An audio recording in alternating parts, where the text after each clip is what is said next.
Hi friends, welcome to one stop Tamil channel. நம்ம சேனலில் இன்னைக்கு ஒரு ஆரோக்கியமான காலை உணவை பற்றி தாங்க நம்ம பார்க்க போகிறோம். இந்த காலை உணவுக்கு எதுவுமே தொட்டுக்கிறதுக்கு இல்லாமல் வெறுமையை அப்படியே சாப்பிடலாம். தொட்டுக்கிறதுக்கு வேணும்னா நம்ம சட்னியும் நாட்டு சர்க்கரையும் யூஸ் பண்ணிக்கலாம். அந்த மாதிரி ஒரு ஆரோக்கியமான உணவை பற்றி தான் இதில் பார்க்க போகிறோம். வீடியோக்குள்ளே போகிறதுக்கு முன்னாடி இது வரைக்கும் நீங்கள் எங்கள் சேனலை சப்ஸ்கிரைப் பண்ணலைன்னா சப்ஸ்கிரைப் பண்ணுங்கள். பக்கத்தில் இருக்க பெல் பட்டனையும் கிளிக் பண்ணிடுங்க. காலையில் நம்ம எப்போவுமே இட்லி தோசை சாப்பிட்றதுக்கு பதிலாக இந்த தோசையை சாப்பிட்டீங்க அப்படின்னா ரொம்ப ஆரோக்கியமாக இருக்கிறது மட்டும் இல்லைங்க, ரொம்ப டேஸ்ட்டாக இருக்கும். இந்த தோசை ரொம்ப ஒரு கிறிஸ்பியான தோசை. இதை எல்லாருமே ரொம்ப விரும்பி சாப்பிடுவாங்க. இந்த தோசை செய்கிறதுக்கு நான் எடுத்திருக்கிற கிழங்கு பார்த்தீங்கன்னா மரவள்ளி கிழங்கு. இந்த கிழங்க சில ஊரில் ஏலேலங்கிழங்குன்னு சொல்லுவாங்க, சில இடத்துல மரிச்சினி கிழங்குன்னு சொல்லுவாங்க. இதை நான் கட் பண்ணி வச்சிருக்கிறேன்.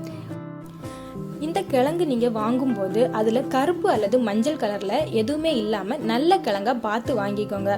உங்களுக்கு டவுட்டு வரும் அப்படிங்கிறதுக்காகத்தான் நான் தோலோட ஒரு பீஸை எடுத்து காட்டியிருக்கிறேன். அது மட்டும் இல்லைங்க, இந்த கிழங்கை பொறுத்த வரைக்கும் நீங்கள் வேறு இல்லாத நல்ல கிழங்கா பார்த்து வாங்கிக்கோங்க.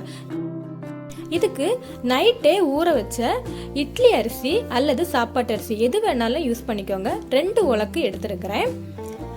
கூடவே காரத்துக்கு தேவையான அளவு மிளகாய், கருவேப்பிலை, மஞ்சள் தூள், மிளகு, சீரகம், பூண்டு, பெருங்காயம், கடலைப்பருப்பு ஊற வச்சு எடுத்து வச்சிருக்கிறேன். இது 100 கிராம் எடுத்திருக்கிறேன்.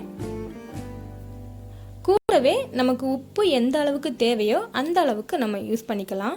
இப்போ நம்ம கட் பண்ணி வச்சிருக்கிற மரவள்ளி கிழங்க எந்த ஒரு மண்ணும் இல்லாம நம்ம வாஷ் பண்ணி எடுக்கலாம்.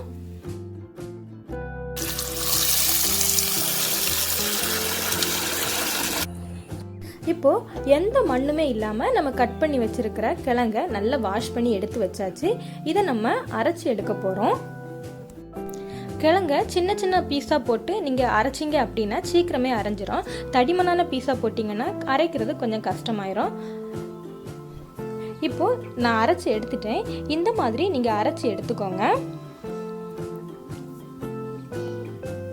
இப்போ மிக்ஸி ஜார்ல நம்ம எடுத்து வச்சிருக்கிற மிளகாய், இது காரத்துக்கு தேவையான அளவு எடுத்துக்கோங்க. கூடவே பூண்டு, கருவேப்பிலை, சீரகம், நம்ம என்னென்ன பொருளை முதல்ல சொல்லியிருந்தோமோ அந்த பொருட்களை எல்லாம் நம்ம போட்டு அரைச்சி எடுத்துக்கலாம். கருவேப்பிலை கொஞ்சம் நிறையவே ஆட் பண்ணிக்கோங்க, ரொம்ப நல்லது. இதில் நிறைய இரும்பு சத்து இருக்கிறதுனால கருவேப்பிலை நம்ம நிறைய ஆட் பண்ணிக்கலாம். கூடவே நம்ம ஊற வச்சிருக்கிற அரிசியையும் இதுக்கு கூட அரைச்சி எடுத்துடலாம். அரைக்கிறதுக்கு தேவையான அளவு கொஞ்சமாக தண்ணி ஆட் பண்ணி நம்ம அரைச்சி எடுத்துக்கலாம். நம்ம அரைச்சி எடுத்தாச்சு. இதை நம்ம ஏற்கனவே அரைச்சி வச்சிருக்கிற கிழங்கு கூட மிக்ஸ் பண்ணிடலாம். இப்போது ஊற வச்சிருக்கிற கடலைப்பருப்பையும் நம்ம மிக்ஸி ஜாரில் போட்டு அரைச்சி எடுத்துடலாம். 100 கிராம் கடலைப்பருப்பு நான் எடுத்துருக்கிறேன். 2 உலக்கு அரிசிக்கு 100 கிராம் கடலைப்பருப்பு எடுத்துருக்கிறேன். நீங்கள் உங்களுக்கு எவ்வளோ வேணுமோ அந்த குவான்டிட்டியில் யூஸ் பண்ணிக்கோங்க. இதுக்கு கூடவே அரிசியையும் நம்ம சேர்த்து அரைச்சி எடுத்துடலாம். அரைச்ச கடலைப்பருப்பையும் நம்ம அரைச்சி வச்சிருக்கிற கிழங்கு கூடவே ஆட் பண்ணிடலாம். இப்போ நம்ம மாவு ரெடி ஆயிடுச்சு. இதில் தேவையான அளவு உப்பு ஆட் பண்ணிக்கோங்க. இந்த கிழங்கை பொறுத்த வரைக்கும் ரொம்ப முறுமுறுன்னு ரொம்ப நல்லா இருக்கும். கொஞ்சமாக பெருங்காயமும் ஆட் பண்ணிக்கோங்க.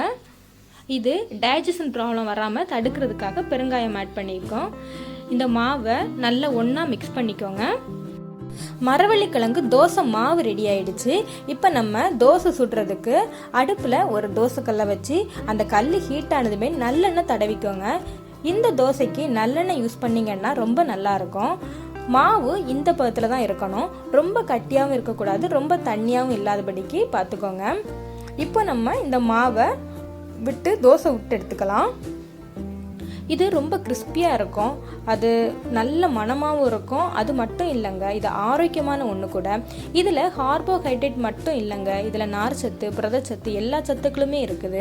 நார்மலாக நம்ம இட்லி தோசையில் கார்போஹைட்ரேட் மட்டும்தான் இருக்குது. நடுவில் கொஞ்சமாக ஹோல் போட்டு அதுலேயும் நம்ம நல்லெண்ணெய் விட்டுக்கலாம். கூடவே இந்த தோசையை சுற்றியும் கொஞ்சமாக நல்லெண்ணெய் விட்டுக்கோங்க. இது ரொம்ப முறுமுறுன்னு இருக்கும். அந்த நல்லெண்ணெயிலே தோசை வேகும்.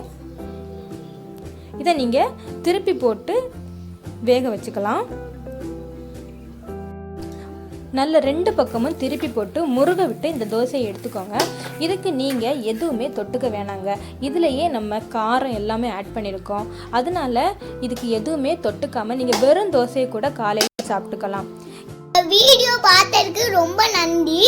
இந்த சேனல் உங்களுக்கு பிடிச்சிருந்துச்சுன்னா லைக் பண்ணுங்க, ஷேர் பண்ணுங்க, கமெண்ட் பண்ணுங்க. தேங்க்யூ.